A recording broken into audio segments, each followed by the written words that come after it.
നമസ്കാരം കൂട്ടുകാരെ, നിങ്ങൾക്കെല്ലാവർക്കും പറയാനുള്ളതെല്ലാം പറയാൻ ആഗ്രഹമുണ്ടായിട്ടും സമയം വന്നപ്പോൾ മിണ്ടാതിരിക്കുകയോ അല്ലെങ്കിൽ പറയരുതാത്തത് പറയുകയും ചെയ്ത അനുഭവമുണ്ടായിട്ടുണ്ടോ?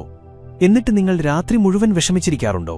അയ്യോ, അന്നെനിക്കത് പറയാമായിരുന്നു, അല്പം കൂടി തന്ത്രപരമായി സംസാരിക്കാമായിരുന്നു എന്ന് നിങ്ങൾ ചിന്തിച്ചിട്ടുണ്ടെങ്കിൽ നിങ്ങൾ ഒട്ടും ഒറ്റക്കല്ല. ഈ പ്രശ്നം എല്ലാവർക്കുമുണ്ട്. സ്കൂളിൽ, ഓഫീസിൽ, ബന്ധങ്ങളിൽ, എന്തിന് സോഷ്യൽ മീഡിയയിൽ പോലും വ്യത്യാസം ഇത്രമാത്രം. ചില ആളുകൾ സംസാരിക്കാൻ പഠിക്കുന്നു, മറ്റുള്ളവർ കേൾവിക്കാരായി മാത്രം തുടരുന്നു. ഇനി വേണ്ട, നിങ്ങൾ സംസാരിച്ചു തുടങ്ങണം. എന്നാൽ ഇനി അതുണ്ടാകരുത്. ഇന്ന് ഞാൻ നിങ്ങൾക്ക് 10 മനഃശാസ്ത്രപരമായ തന്ത്രങ്ങൾ പറഞ്ഞുതരാൻ പോകുകയാണ്. അത് നിങ്ങളുടെ സംസാരശേഷിയെ തിളക്കമുള്ളതാക്കും. സംസാരിക്കാനുള്ള കല ഒരു മാന്ത്രിക വിദ്യയ്ക്ക് തുല്യമാണ്. ഇത് നിങ്ങളുടെ ആത്മവിശ്വാസം കാണിക്കുക മാത്രമല്ല, ആളുകൾ നിങ്ങളെ ഗൗരവമായി എടുക്കണോ വേണ്ടയോ എന്ന് തീരുമാനിക്കുന്നത് നിങ്ങളുടെ സംസാരരീതിയാണ്.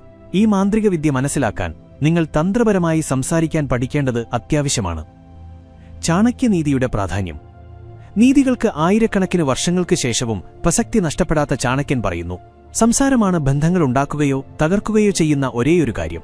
ഒരു വ്യക്തിക്ക് സമയത്തിനും സാഹചര്യത്തിനുമനുസരിച്ച് സംസാരിക്കാൻ കഴിയുമെങ്കിൽ ഏത് സാഹചര്യത്തെയും തന്റെ വരുതിയിലാക്കാൻ കഴിയുമെന്ന് അദ്ദേഹം വിശ്വസിച്ചു. കാരണം ഈ ലോകത്ത് ഏറ്റവും കൂടുതൽ നഷ്ടം സംഭവിക്കുന്നത് അമിതമായ ലാളിത്യമുള്ള ആളുകൾക്കാണ്. വേണ്ട എന്ന് പറയാൻ കഴിയാത്ത എല്ലാ കാര്യത്തിലും മിണ്ടാതിരിക്കുന്ന, എല്ലാവരെയും സഹായിച്ചുകൊണ്ടിരിക്കുന്ന ആളുകളെയാണ് മറ്റുള്ളവർ ആദ്യം മുതലെടുക്കുന്നത്. കാട്ടിൽ ആദ്യം മുറിക്കപ്പെടുന്നത് നേരെയുള്ള മരമാണ്, അതുപോലെ ജീവിതത്തിലും ആദ്യം വെട്ടിവീഴ്ത്തപ്പെടുന്നത് നേരായ മനുഷ്യരാണ്. ചാണക്യൻ പറഞ്ഞിട്ടുണ്ട്, നേരായ മരവും നേരായ മനുഷ്യനും ആദ്യം മുറിക്കപ്പെടുന്നു. ഈ സത്യം ഇന്നും അതുപോലെ നിലനിൽക്കുന്നു. സംസാരമാണ് വ്യക്തിത്വം. കൂട്ടുകാരെ, നിങ്ങളൊരാളെ കണ്ടുമുട്ടുന്നു, കാണാൻ വളരെ നല്ലതാണ്, നല്ല വസ്ത്രം ധരിച്ചിരിക്കുന്നു, ആദ്യ കാഴ്ചയിൽ വളരെ ആകർഷണീയമായി തോന്നുന്നു. എന്നാൽ സംസാരിക്കാൻ തുടങ്ങിയാൽ അയാളുടെ നല്ല പ്രതിച്ഛായ അപ്പാടെ മാഞ്ഞുപോകുന്നു. എന്തുകൊണ്ടാണ് ഇങ്ങനെ സംഭവിക്കുന്നത്? ഒരു വ്യക്തിയുടെ യഥാർത്ഥ വ്യക്തിത്വം അയാളുടെ സംസാരരീതിയിലാണ്. നിങ്ങൾ എത്ര ബുദ്ധിമാനായാലും എത്ര നല്ല രൂപമുള്ളവനായാലും ശരിയായി സംസാരിക്കാൻ അറിയില്ലെങ്കിൽ ആളുകൾ നിങ്ങളിൽ നിന്ന് അകന്നുപോകും. അതുകൊണ്ടാണ് ഈ ലോകത്ത് അറിവും അനുഭവസമ്പത്തുമുണ്ടായിട്ടും സ്വന്തം കാര്യം പറയാൻ കഴിയാത്ത നിരവധി ആളുകളുള്ളത്.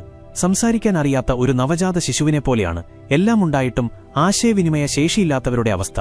വാക്കുകളോ വഴികളോ അവർക്കറിയില്ല. അതുകാരണം പല പ്രധാനപ്പെട്ട സന്ദർഭങ്ങളിലും അവർ സ്വന്തം മതിപ്പ് കളഞ്ഞു കുളിക്കുന്നു. എന്നിട്ട് പിന്നീട് ചിന്തിച്ചിരിക്കും, അന്ന് ഞാൻ അത് പറഞ്ഞിരുന്നെങ്കിൽ, ആ സമയം ഞാൻ അങ്ങനെ സംസാരിച്ചിരുന്നെങ്കിൽ ഒരുപക്ഷേ ഫലം മറ്റൊന്നാകുമായിരുന്നു. വാക്കുകളിലെ മാന്ത്രിക വിദ്യ.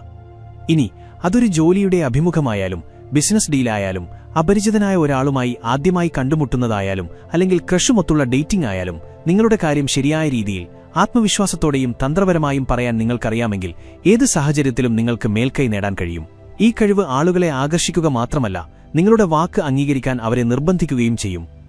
ചാണക്യൻ പറയുന്നു, സംസാരിക്കാൻ അറിയാത്തവരെ ലോകം ഒരിക്കലും ഗൗരവമായി എടുക്കുകയില്ല. അതുകൊണ്ട് തന്നെ നിങ്ങൾ വാക്കുകൾ തിരഞ്ഞെടുക്കുന്നതിലും സംസാരിക്കുന്ന സമയത്തിലും നിങ്ങളുടെ പെരുമാറ്റത്തിലും ബുദ്ധി കാണിക്കേണ്ടത് അത്യാവശ്യമാണ്.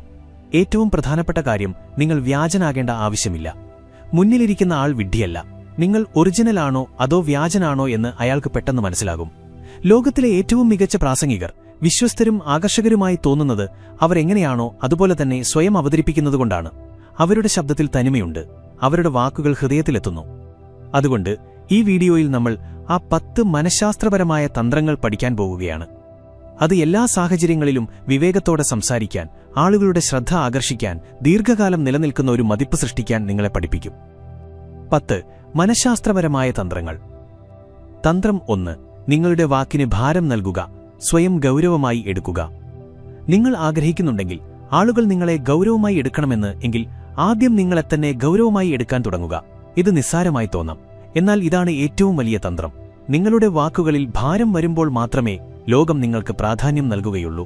നിങ്ങൾ ഓരോ തവണയും വളച്ചുതിരിച്ച് സംസാരിക്കുകയോ മറ്റുള്ളവരുടെ അഭിപ്രായങ്ങളിൽ ഒഴുകിപ്പോകുകയോ അല്ലെങ്കിൽ ഓരോ തവണയും നിങ്ങളുടെ വാക്കുകളിൽ നിന്ന് പിന്മാറുകയോ ചെയ്താൽ ആളുകൾ നിങ്ങളെ നിസ്സാരമായി കാണാൻ തുടങ്ങും, ഉറപ്പ്. ആചാര്യ ചാണക്യൻ പറഞ്ഞു, സ്വയം ബഹുമാനിക്കാത്തവനെ മറ്റാരും ബഹുമാനിക്കില്ല. അതുകൊണ്ട് നിങ്ങൾ ഒരു വിഷയത്തെക്കുറിച്ച് സംസാരിക്കുമ്പോൾ നിങ്ങളുടെ വാക്കുകളിൽ വ്യക്തതയും ആത്മവിശ്വാസവും ഒരു ഉറച്ച നിലപാടും പ്രതിഫലിക്കണം. നിങ്ങളുടെ പ്രായം കുറവാണെങ്കിലും നിങ്ങളുടെ സ്ഥാനമോ അനുഭവപരിചയമോ അത്രയില്ലെങ്കിലും നിങ്ങളുടെ കാര്യം ശക്തിയോടെയും സ്ഥിരതയോടെയും അവതരിപ്പിക്കുമ്പോൾ ഈ വ്യക്തി എളുപ്പത്തിൽ ഇളകിപ്പോകില്ലെന്ന് മുന്നിലുള്ള ആൾക്ക് പെട്ടെന്ന് മനസ്സിലാകും. വാക്കുകളുടെ തിരഞ്ഞെടുപ്പ്, ശബ്ദത്തിന്റെ ടോൺ, ശരീരഭാഷ, ഇതെല്ലാം ചേർന്നാണ് നിങ്ങളുടെ സംസാരത്തിന് എത്രത്തോളം ആഴത്തിലുള്ള സ്വാധീനമുണ്ടാകുമെന്ന് തീരുമാനിക്കുന്നത്.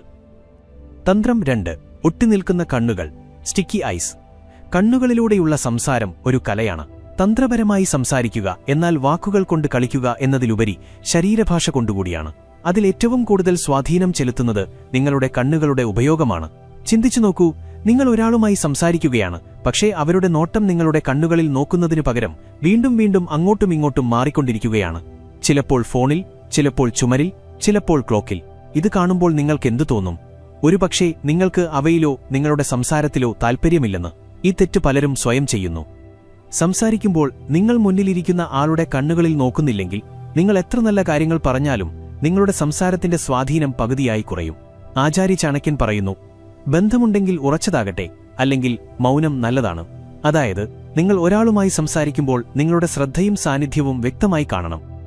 ഒട്ടിനിൽക്കുന്ന കണ്ണുകൾ എന്നതിന്റെ അർത്ഥം സംഭാഷണത്തിനിടയിൽ മുന്നിലുള്ള ആളുടെ കണ്ണുകളിലേക്ക് നോക്കുക എന്നതാണ്. എന്നാൽ അത് സ്വാഭാവികമായ രീതിയിലായിരിക്കണം. നിങ്ങൾ തുറിച്ചു നോക്കുകയാണെന്ന് തോന്നരുത്, എന്നാൽ നിങ്ങൾ ശ്രദ്ധിക്കുന്നില്ലെന്നും തോന്നരുത്. ഒരു സമതുലിതവും നിയന്ത്രിതവുമായ നേത്രബന്ധം നിങ്ങൾ അവരുടെ വാക്കുകൾ കേൾക്കുകയും മനസ്സിലാക്കുകയും അവരെ ബഹുമാനിക്കുകയും ചെയ്യുന്നു എന്ന് മുന്നിലിരിക്കുന്ന ആൾക്ക് മനസ്സിലാക്കി കൊടുക്കുന്നു. നിങ്ങളുടെ കണ്ണുകളാണ് നിങ്ങളുടെ ആത്മവിശ്വാസം കാണിക്കുന്നത്. കണ്ണിൽ നോക്കി സംസാരിക്കുമ്പോൾ നിങ്ങളുടെ വാക്കുകൾക്കൊപ്പം നിങ്ങളുടെ ഉദ്ദേശ്യങ്ങളും അവർ വായിച്ചെടുക്കുന്നു. തന്ത്രം 3. മുന്നിലുള്ളയാളുടെ ദൗർബല്യം മനസ്സിലാക്കുക. തന്ത്രപരമായി സംസാരിക്കുന്നതിന്റെ ഏറ്റവും ആഴത്തിലുള്ള രഹസ്യം നിങ്ങൾ മുന്നിലുള്ള വ്യക്തിയെ കേൾക്കുക മാത്രമല്ല, അനുഭവിക്കുകയും ചെയ്യുക എന്നതാണ്. ഓരോ മനുഷ്യനും പുറത്തുനിന്ന് എത്ര ശക്തനും ആത്മവിശ്വാസമുള്ളവനും അലസനുമായി തോന്നിയാലും അവന്റെ ഉള്ളിൽ എന്തെങ്കിലും തകർന്നതോ പൂർത്തിയാകാത്തതോ ആയ ഒരു കഥയോ ഭയമോ ദൗർബല്യമോ ഉണ്ടാകും. അതവനെ വീണ്ടും വീണ്ടും അലട്ടിക്കൊണ്ടിരിക്കും. ആ ദൗർബല്യം തിരിച്ചറിയുന്നവനാണ് യഥാർത്ഥ തന്ത്രശാലി. ചാണക്യൻ പറഞ്ഞു, ശത്രുവിനെ തോൽപ്പിക്കും മുമ്പ് അവന്റെ ദൗർബല്യം അറിയുക. എന്നാൽ ഈ തത്വം ബന്ധങ്ങളിൽ പ്രയോഗിച്ചാൽ നിങ്ങൾക്ക് ആരെയും കീഴടക്കാൻ കഴിയില്ല, മറിച്ച് അവരുടെ ഹൃദയം കീഴടക്കാൻ കഴിയും. ആളുകളുടെ സംസാരം കേൾക്കുമ്പോൾ അവരുടെ വാക്കുകളിൽ മാത്രം ശ്രദ്ധിക്കാതെ ആ വാക്കുകൾ ഏതു വേദനയിൽ നിന്നോ ഭയത്തിൽ നിന്നോ ആണ് വന്നതെന്ന് മനസ്സിലാക്കാൻ ശ്രമിക്കുക. നിങ്ങൾ ഒരാളുടെ ദൗർബല്യം മനസ്സിലാക്കുകയും അതേ സ്ഥാനത്ത് നിന്ന് അവരുമായി സംഭാഷണം തുടങ്ങുകയും ചെയ്യുമ്പോൾ ആ വ്യക്തി നിങ്ങളെ കേൾവിക്കാരനായിട്ടല്ല, മറിച്ച് സഹാനുഭൂതിയുള്ള ഒരാളായി കാണുന്നു. അവിടെയാണ് ഒരു സാധാരണ സംസാരം സ്വാധീനമുള്ള ആശയവിനിമയമായി മാറുന്നത്. ഇത്തരത്തിലുള്ള ബന്ധം വളരെക്കാലം നിലനിൽക്കും. തന്ത്രം 4. ഒറിജിനലായിരിക്കുക. ലോകം വ്യാജന്മാരെ പെട്ടെന്ന് തിരിച്ചറിയും. കൂട്ടുകാരെ, നിങ്ങളുടെ പരിചയത്തിലുള്ള ആരെങ്കിലും തന്റെ ശബ്ദത്തിന്റെ ടോൺ മാറ്റുകയോ അല്ലെങ്കിൽ തന്റെ ശബ്ദം മികച്ചതായി കാണിക്കാൻ ശ്രമിക്കുകയോ ചെയ്യുമ്പോൾ നിങ്ങൾക്കത് പെട്ടെന്ന് തിരിച്ചറിയാൻ കഴിയാറില്ലേ? ഇതാണ് എല്ലാവർക്കും സംഭവിക്കുന്നത്. തന്ത്രപരമായി സംസാരിക്കുന്നതിന്റെ ഏറ്റവും വലിയ മന്ത്രം നിങ്ങൾ എങ്ങനെയാണോ അങ്ങനെയായിരിക്കുക എന്നതാണ്. വ്യക്തിയുടെ സ്വഭാവമാണ് അവന്റെ യഥാർത്ഥ ഐഡന്റിറ്റി, വാക്കുകളുടെ ആഡംബരമല്ല എന്ന് ആചാര്യ ചാണക്യൻ പറഞ്ഞിട്ടുണ്ട്. നിങ്ങൾ മുഖംമൂടിയില്ലാതെ സ്വയം അവതരിപ്പിക്കുമ്പോൾ നിങ്ങളുടെ വാക്കുകളിൽ ഒരു പ്രത്യേക ആത്മവിശ്വാസവും സത്യസന്ധതയും പ്രകടമാകും. ആളുകൾ പകർത്തപ്പെട്ട ശൈലിയെ ഇഷ്ടപ്പെടുന്നില്ല, മറിച്ച് സ്ഥിരതയെയും തനിമയെയുമാണ്. നിങ്ങളുടെ സ്വന്തം ശബ്ദം, അത് കട്ടിയുള്ളതോ നേർത്തതോ ഇടർച്ചയുള്ളതോ പതുക്കെയുള്ളതോ ആകട്ടെ, അതാണ് നിങ്ങളുടെ ഐഡന്റിറ്റി. നിങ്ങളുടെ സംസാര വേഗത, നിങ്ങളുടെ ഭാവങ്ങൾ, നിങ്ങളുടെ വാക്കുകളുടെ തെരഞ്ഞെടുപ്പ്, ഇതെല്ലാമാണ് നിങ്ങളെ നിങ്ങളാക്കുന്നത്. നിങ്ങൾ നിങ്ങളുടെ ഈ തനിമയെ സ്വീകരിക്കുമ്പോൾ മാത്രമേ മുന്നിലുള്ള വ്യക്തിയെ നിങ്ങളുടെ വാക്കുകളുമായി ബന്ധിപ്പിക്കാൻ കഴിയൂ. തന്ത്രം 5. മൗനം ഒരു തന്ത്രമാണ്. എല്ലാം പറയേണ്ടത് വിവേകമല്ല. സംസാരിക്കുന്നതിലെ കല സംസാരിക്കുന്നതിൽ മാത്രമല്ല. ചിലപ്പോൾ ഏറ്റവും വലിയ വിവേകം ശരിയായ സമയത്ത് നിശബ്ദനായിരിക്കുന്നതിലാണ്. യഥാർത്ഥ തന്ത്രശാലി ആരാണെന്ന് വെച്ചാൽ എപ്പോഴാണ് സംസാരിക്കേണ്ടത് എന്നതിനേക്കാൾ കൂടുതൽ എപ്പോഴാണ് മിണ്ടാതിരിക്കേണ്ടത് എന്ന് അറിയുന്നവനാണ്. ചാണക്യൻ പറഞ്ഞു, ചോദിക്കാതെ ഉപദേശം നൽകുകയും ചിന്തിക്കാതെ സംസാരിക്കുകയും ചെയ്യുന്നവനാണ് വിഡ്ഢിയുടെ അടയാളം. ഇതിനർത്ഥം നിങ്ങൾ മിണ്ടാതിരിക്കണമെന്നല്ല, മറിച്ച് നിങ്ങളുടെ വാക്കുകളുടെ വില നിങ്ങൾ മനസ്സിലാക്കണം. എല്ലാ സത്യവും എല്ലാവരോടും പറയേണ്ടതില്ല. എല്ലാ കാര്യവും എല്ലാ സ്ഥലത്തും എല്ലാ സമയത്തും പറയേണ്ടതില്ല. ചിലപ്പോൾ മിണ്ടാതിരിക്കുന്നത് തന്നെയാണ് നിങ്ങളെ മറ്റുള്ളവരിൽ നിന്ന് വ്യത്യസ്തനാക്കുകയും വിവേകിയാക്കുകയും ചെയ്യുന്ന ശക്തി. നിങ്ങൾ നിങ്ങളുടെ വാക്കുകളെ നിയന്ത്രിക്കുമ്പോൾ നിങ്ങളുടെ വാക്കുകളുടെ പ്രാധാന്യം വർദ്ധിക്കുന്നു. അങ്ങനെയുള്ള ഒരാൾ സംസാരിക്കുമ്പോൾ ആളുകൾ ശ്രദ്ധിച്ചു കേൾക്കും. കാരണം അവർക്കറിയാം, ഈ വ്യക്തി അനാവശ്യമായി സംസാരിക്കില്ല. തന്ത്രം 6. എവിടെ സംസാരിക്കണം, എവിടെ മിണ്ടാതിരിക്കണമെന്ന് മനസ്സിലാക്കുക. സംസാരത്തിൽ വാക്കുകളുടെ ഉപയോഗം മാത്രമല്ല, വിവേകത്തിന്റെ ഉപയോഗവുമുണ്ട്. വിവേകത്തിന്റെ ഏറ്റവും വലിയ അടയാളം എവിടെ സംസാരിക്കണം, എവിടെ മിണ്ടാതിരിക്കണമെന്നറിയുന്നതാണ്. ശരിയായ സമയത്ത് സംസാരിക്കുന്നത് നിങ്ങൾക്ക് വഴികൾ തുറന്നുതരും. എന്നാൽ എവിടെ സംസാരിക്കേണ്ടത് അത്യാവശ്യമായിരുന്നോ അവിടെ നിങ്ങൾ മിണ്ടാതിരുന്നാൽ ആ നിശബ്ദത നിങ്ങളുടെ ഏറ്റവും വലിയ ദൗർബല്യമായി മാറും. സംഭാഷണം തുടങ്ങുന്നതിനു മുമ്പ് അല്പം ഇടവേളയെടുക്കുക, ചിന്തിക്കുക, ശ്രദ്ധ കേന്ദ്രീകരിക്കുക. ചാണക്യന്റെ ഒരു പ്രധാന സൂത്രവാക്യം ഇവിടെ ഓർക്കുക: സമയം, സ്ഥലം, വ്യക്തി എന്നിവയനുസരിച്ച് മാത്രം സംസാരം ഉപയോഗിക്കുക. അതായത്, നിങ്ങളുടെ സംസാരം സമയത്തിനും വ്യക്തിക്കും അനുയോജ്യമാകുമ്പോൾ മാത്രമേ അത് പ്രയോജനകരമായി കണക്കാക്കപ്പെടുകയുള്ളൂ. മുന്നിലുള്ള വ്യക്തിയുടെ താൽപ്പര്യമെന്താണെന്ന് നിങ്ങൾ എങ്ങനെ അറിയും? അതിന് ഇന്നത്തെ ഡിജിറ്റൽ യുഗത്തിൽ എളുപ്പവഴിയുണ്ട്. സോഷ്യൽ മീഡിയ പ്ലാറ്റ്ഫോമുകളിൽ അല്പം ശ്രദ്ധിക്കുക. അവർ ഏത് പേജുകളാണ് പിന്തുടരുന്നത്, എന്താണ് ലൈക്ക് ചെയ്യുന്നത്, ഏത് വിഷയത്തിലാണ് കൂടുതൽ പ്രതികരിക്കുന്നത്, ഇതെല്ലാം മനസ്സിലാക്കിക്കൊണ്ട് നിങ്ങൾ അവരുമായി ബന്ധപ്പെട്ട വിഷയങ്ങൾ സംസാരിക്കുമ്പോൾ അവർ പെട്ടെന്ന് ബന്ധിപ്പിക്കുന്നു. തന്ത്രം 7. വേണ്ട എന്ന് പറയാൻ പഠിക്കുക. നിങ്ങൾ തന്ത്രപരമായി സംസാരിക്കാൻ ആഗ്രഹിക്കുന്നുവെങ്കിൽ ആദ്യം മനസ്സിലാക്കുക, എല്ലാവരെയും സന്തോഷിപ്പിക്കേണ്ടത് നിങ്ങളുടെ ഉത്തരവാദിത്തമല്ല. നിങ്ങൾ എല്ലാ തവണയും അതെ എന്ന് പറയുമ്പോൾ നിങ്ങളുടെ വില നിങ്ങൾ സ്വയം കുറയ്ക്കുന്നു. ചാണക്യൻ പറഞ്ഞു, എല്ലാവരെയും തൃപ്തിപ്പെടുത്താൻ ശ്രമിക്കുന്നവൻ ഒടുവിൽ സ്വയം നഷ്ടപ്പെടുത്തുന്നു. ഇത് ഇന്നത്തെ ഔദ്യോഗികവും വ്യക്തിപരവുമായ ജീവിതത്തിൽ ബാധകമാണ്. വേണ്ട എന്ന് പറയുന്നത് ഒരു കലയും ഒരു അത്യാവശ്യ തന്ത്രവുമാണ് എന്ന് നിങ്ങൾ മനസ്സിലാക്കണം. നിങ്ങൾ എല്ലാവർക്കും വേണ്ടി എല്ലാ സമയത്തും ലഭ്യമായിരിക്കേണ്ടതില്ല. നിങ്ങൾ എല്ലായ്പ്പോഴും എല്ലാവർക്കും വേണ്ടി തയ്യാറായി നിൽക്കുകയാണെങ്കിൽ ആളുകൾ നിങ്ങളെ നിസ്സാരമായി എടുക്കാൻ തുടങ്ങും. നിങ്ങൾക്കൊരു മുൻഗണനയുമില്ലെന്ന് അവർക്ക് തോന്നും. അവിടെ നിങ്ങളുടെ മൂല്യം കുറയുന്നു. ഒരു കാര്യത്തിന് വേണ്ട എന്ന് പറയേണ്ടി വരുമ്പോൾ വ്യക്തമായും നേർക്കുനേരെയും പറയുക. വളച്ചുകെട്ടി സംസാരിക്കരുത്. ഇത് എനിക്ക് ചെയ്യാൻ കഴിയില്ല, കാരണം എനിക്ക് സ്വന്തമായി ജോലികളുണ്ട്. ഇത് പറയുമ്പോൾ നിങ്ങളുടെ ബഹുമാനം കുറയുകയോ ബന്ധങ്ങൾ തകരുകയോ ചെയ്യുന്നില്ല. നേരെ മറിച്ച് ആളുകൾ നിങ്ങളെ നിങ്ങളുടെ അതിരുകൾ അറിയുന്ന സത്യസന്ധനായ ഒരാളായി കാണുന്നു. തന്ത്രം 8. കുറച്ച് സംസാരിക്കുക, എന്നാൽ ഹൃദയത്തിലും മനസ്സിലും പതിക്കും വിധം സംസാരിക്കുക. തന്ത്രപരമായി സംസാരിക്കുക എന്നാൽ എപ്പോഴും കൂടുതൽ സംസാരിക്കുക എന്നല്ല. കുറഞ്ഞ വാക്കുകളിൽ വലുതും സ്വാധീനമുള്ളതുമായ കാര്യങ്ങൾ പറയാൻ കഴിയുന്നതിലാണ് യഥാർത്ഥ വിവേകം. ചാണക്യൻ പറഞ്ഞു, വിഡ്ഢിയുടെ അടയാളം അവൻ എന്തു പറയുന്നു എന്നതല്ല, അവൻ എപ്പോഴാണ് മിണ്ടാതിരിക്കുന്നത് എന്നതാണ് യഥാർത്ഥ അടയാളം. അതായത് മിണ്ടാതിരിക്കാനുള്ള സമയം മനസ്സിലാക്കുകയും സംസാരിക്കാനുള്ള ശരിയായ അവസരം തിരിച്ചറിയുകയും ചെയ്യുന്നതാണ് തന്ത്രം. നിങ്ങൾ സംസാരിക്കുന്ന ഒരു കാര്യം 5 മിനിറ്റിനുള്ളിൽ തീർക്കാൻ കഴിയുമായിരുന്നു. എന്നാൽ നിങ്ങൾ 15 മിനിറ്റ് എടുത്തുവെങ്കിൽ നിങ്ങൾ മുന്നിലുള്ള ആളുടെ ശ്രദ്ധയും നിങ്ങളുടെ പ്രതിച്ഛായയും നഷ്ടപ്പെടുത്തുകയാണ്. യഥാർത്ഥ ബുദ്ധിമാൻ സംസാരിക്കുന്നതിനു മുമ്പ് ചിന്തിക്കുന്നവനാണ്. അവൻ വാക്കുകളുടെ വില അറിയുന്നു.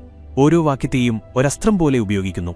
നീണ്ട സംസാരം ആളുകൾ നിങ്ങളെ ഗൗരവമായി എടുക്കാൻ കാരണമാകില്ല. എന്നാൽ നിങ്ങൾ കുറഞ്ഞ വാക്കുകളിൽ ആഴത്തിലുള്ള കാര്യങ്ങൾ പറയുമ്പോൾ അത് കേൾക്കുന്നവരുടെ ഹൃദയത്തിൽ സ്പർശിക്കുകയും മനസ്സിൽ പതിക്കുകയും ചെയ്യും. തന്ത്രം 9. കേൾക്കാൻ പഠിക്കുക. ഏറ്റവും കുറവ് സംസാരിക്കുന്നവനാണ് ഏറ്റവും തന്ത്രശാലി.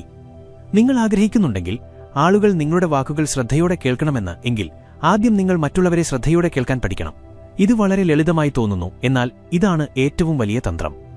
കേൾക്കുന്നവൻ പഠിക്കുന്നു, പഠിക്കുന്നവൻ ശരിയായ സമയത്ത് ശരിയായ തീരുമാനമെടുക്കുന്നു എന്ന് ചാണക്യനീതി പറയുന്നു. കേൾക്കുക എന്നാൽ വാക്കുകൾ മാത്രം പിടിച്ചെടുക്കുക എന്നല്ല, മറിച്ച് മുന്നിലുള്ള ആളുടെ വികാരങ്ങൾ, ചിന്തകൾ, ഉദ്ദേശ്യങ്ങൾ എന്നിവ മനസ്സിലാക്കുക എന്നാണ്. നിങ്ങൾ ഒരാളുടെ സംസാരം ശ്രദ്ധയോടെ കേൾക്കുമ്പോൾ നിങ്ങൾക്ക് അവരെ നന്നായി മനസ്സിലാക്കാൻ കഴിയുന്നു. അവരുടെ ആവശ്യമെന്താണ്, അവർ എന്താണ് ചിന്തിക്കുന്നത്, എന്തിലാണ് അവർ സ്വാധീനിക്കപ്പെടുന്നത്. നിങ്ങൾ കേൾക്കുമ്പോൾ നിങ്ങൾ ആ വ്യക്തിയുടെ മനസ്സിന്റെ ഭൂപടം വായിച്ചെടുക്കുന്നു. ഇത് സംഭവിച്ചാൽ ഒരാളെ ബോധ്യപ്പെടുത്താനോ നിങ്ങളുടെ കാര്യം അംഗീകരിപ്പിക്കാനോ വളരെ എളുപ്പമാകും. തന്ത്രം 10. മുന്നിലുള്ളയാളുടെ ഭാവങ്ങൾ വായിക്കാൻ പഠിക്കുക. നിങ്ങൾ എപ്പോഴെങ്കിലും ശബ്ദമില്ലാതെ ഒരു സിനിമ കണ്ടിട്ടുണ്ടോ? ശബ്ദമില്ലെങ്കിലും അഭിനേതാക്കളുടെ മുഖഭാവങ്ങൾ കണ്ട് രംഗത്തിൽ എന്താണ് നടക്കുന്നതെന്ന് നിങ്ങൾക്ക് ഊഹിക്കാൻ കഴിയും.